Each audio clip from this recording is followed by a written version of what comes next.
Meanwhile, 5 communist rebels from Quezon Province have surrendered to the government. The Philippine National Police believes this is a huge help to their operations as well as the militaries. Ray Palayo tells us why.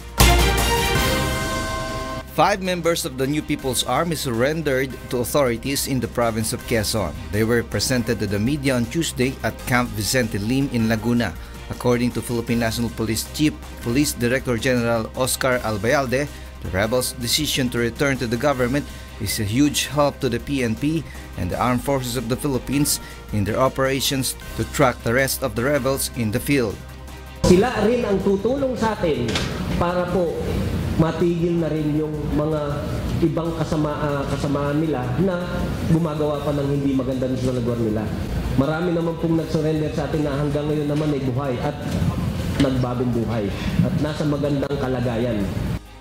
Albayalde believes that the rebels are not helping the country's economy if they continue on with their illegal activities such as extortion and destruction of properties in neighborhoods. O paano po tayo mag-develop dito? Paano tayo magpo-progress dito?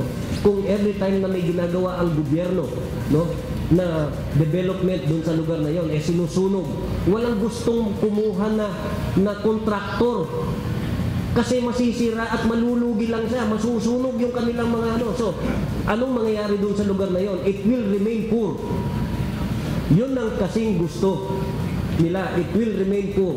And if you're poor, madali ka kasing maengganyo, madali kang ma-brainwash. The PNP chief encourages rebels to return to the government and take advantage of the opportunities to start a new life as he assures rebel returnees their protection against their former colleagues. Yan po ay ilalapit natin sa ating mga elected officials, sa mga local government, local chief executives natin para mabigyan sila ng livelihood. Hindi po natin sila pababayaan. Hindi po natin pababayaan para makapagbagong buhay at matulungan natin sila na mayangat yung kanilang buhay. Ray Palayo, UNTV, News and Rescue, Philippines.